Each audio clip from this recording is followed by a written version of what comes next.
যারা পরোপকারী। এই হাদিসটি আহাব্বুন নাস ইলাল্লাহ আনফাউহুম, মানুষের মধ্যে সবচাইতে বেশি প্রিয় আল্লাহর কাছে হচ্ছে যে মানুষের যত উপকার করতে পারে। আপনি যত উপকার করতে পারবেন তত বেশি আল্লাহর কাছে প্রিয়। আরে মানুষের কাছে তো প্রিয় হবেনি যার উপকার করবেন, ভালোবাসবে না। আর নুন খেলে একটু গুণ গাইবে, অবশ্যই গাইবে। এত নিমক হারাম দুনিয়া নয়। সে সাময়িক হইতে পারে নিমক হারাম, অনেক সময় করে, কিন্তু তারপরে আর সে যদি না করে তার আশেপাশের লোক করবে। অনেক সময় ভাইয়েরা আপনার সাথে দুর্ব্যবহার করছে, ভাই বোনকে দেখেছেন তারা খারাপ আচরণ করছে, এই প্রবাসীদের এটা তিক্ত অভিজ্ঞতা। কিন্তু দেখবেন আশেপাশের লোক ঠিকই জানছে এই ভাইগুলোকে, এই বোনগুলিকে অমুকই মানুষ করেছে, অমুক এগুলো দেখাশোনা করেছে। গ্রামবাসী ভালোবাসছে আল্লাহর পক্ষ থেকে, কারণ আল্লাহ যে ভালোবাসছেন। জি, আহাব্বুন নাস ইলাল্লাহ আনফাহুম, মানুষের মধ্যে সবচেয়ে বেশি প্রিয় আল্লাহর কাছে যে যত বেশি উপকার করতে পারে। আর একটা হচ্ছে দুনিয়ার উপকার, একটা হচ্ছে দিনের উপকার। কোনটা বেশি গুরুত্বপূর্ণ?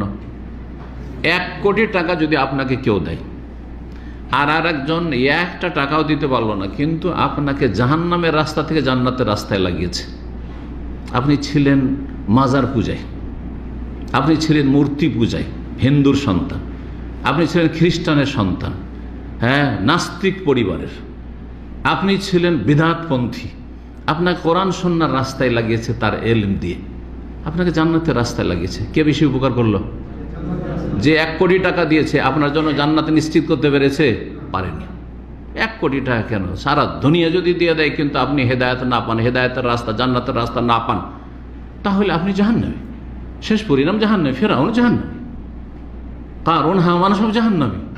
এরা সবচেয়ে বেশি ধনাঢ্য ছিল, সবচেয়ে বেশি প্রতাপশালী ছিল। সেই যুগের এইরকম প্রতাপশালী কোনো রাজা ছিল না। চিন্তা করেন। কিন্তু যেই ব্যক্তি জাহান্নামের রাস্তা থেকে জান্নাতের রাস্তায় লাগে, সে আপনার সবচেয়ে বেশি উপকার, সে আল্লাহর কাছে বেশি প্রিয়। হয়তো আপনাদের সাথে একাকার হয়ে চলছে, আপনি ভাবছেন কি বা, হ্যাঁ, কিন্তু আল্লাহর কাছে তার যে কত মর্যাদা আল্লাহ রাব্বুল ভালো জানছেন। এবং আল্লাহ রাব্বুল আলামিনের দিন সম্পর্কে যারা জ্ঞানী তারা জানছে যে আল্লাহ রাব্বুল এই যে দাওয়া ইলাল্লাহ, দিনের কাজ করা, মানুষকে হেদায়েতের রাস্তায়, বেনামাজিকে নামাজি বানানো, আর খারাপ যারা পাপে ডুবে আছে, পাপের চরিত্রহীন তাদেরকে চরিত্রবান বানানো, খারাপ মানুষকে ভালো করা, এই যে কারখানায় লেগে আছেন, এটা হচ্ছে আম্বিয়া রাসূলের কাজ। নবীদেরকে আল্লাহ রাব্বুল এই মান সম্মান দিয়েছেন, এবং নবীর যারা সত্যিকার ওয়ারিসিন তারা এই কাজ করবে, মানুষের উপকার করার চেষ্টা করবেন। এই হাদিস খুব লম্বা হাদিস রয়েছে, এই লম্বা হাদিসে যাব না, একটি অংশ আর বলি। ওয়াহাব্বুল আমাল, সবচেয়ে প্রিয় আমল আল্লাহর কাছে, প্রিয় মানুষ হয়ে গেল। প্রিয় আমল হচ্ছে সরুরুন তুদখিলুহু আলা মুসলিম, কোন মুসলিমকে যদি আপনি খুশি করতে পারেন। কোন একটা মানুষ যদি আপনার আচার আচরণে খুশি হয়, বেচারা রাস্তা ভুল করে কোন দিকে চলে যাচ্ছিল, ভুল পথে চলে যাচ্ছিল, আপনি বলেন ভাই কোথায় যাবেন? বলছে আমি তো ভাই এতে যাব, কি বলে, মক্কা যাব।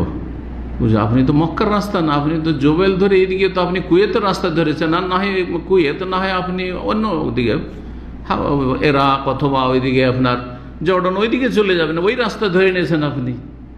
সুবহানাল্লাহ, কত হয়রানি থেকে তাকে বাঁচিয়ে দিলেন। আর সেটা যদি মরুভূমিতে হয়, এমন রাস্তায় চলে যাচ্ছিল সেখানে মরণ ছাড়া কোনো উপায় ছিল না। সুবহানাল্লাহ, মরুভূমিতে যারা হারিয়ে, এখনও গাড়ি নিয়ে মরুভূমিতে হারিয়ে যায়, কোনো দিশাই পাবে না, কারণ সেখানে কোনো বোর্ড ফোর্ড কিচ্ছু নেই। এরকম পরিস্থিতির শিকার আমরা হয়েছি, ঘুরতে আছি কোনো দিশাই পাচ্ছি না, এমন হয়েছে। সব চলে গেছি বেশি মরুভূমিতে, তারপরে আইডিয়া পাওয়া যাচ্ছে না কোন দিকে যেতে হবে এখান থেকে। আল্লাহ হেফাজত করুন। কোনো মুসলিমকে যদি খুশি করতে পারেন, পিপাসিত মানুষ, বেশি খরচ করা লাগবে না। কয়েকদিন আগে একজন পিপাসিত এই রাস্তা ক্লিন করে, এত গরমে রাস্তা ক্লিন করছে, মাসখানে খেয়াল কত গরম ছিল সেই সময়।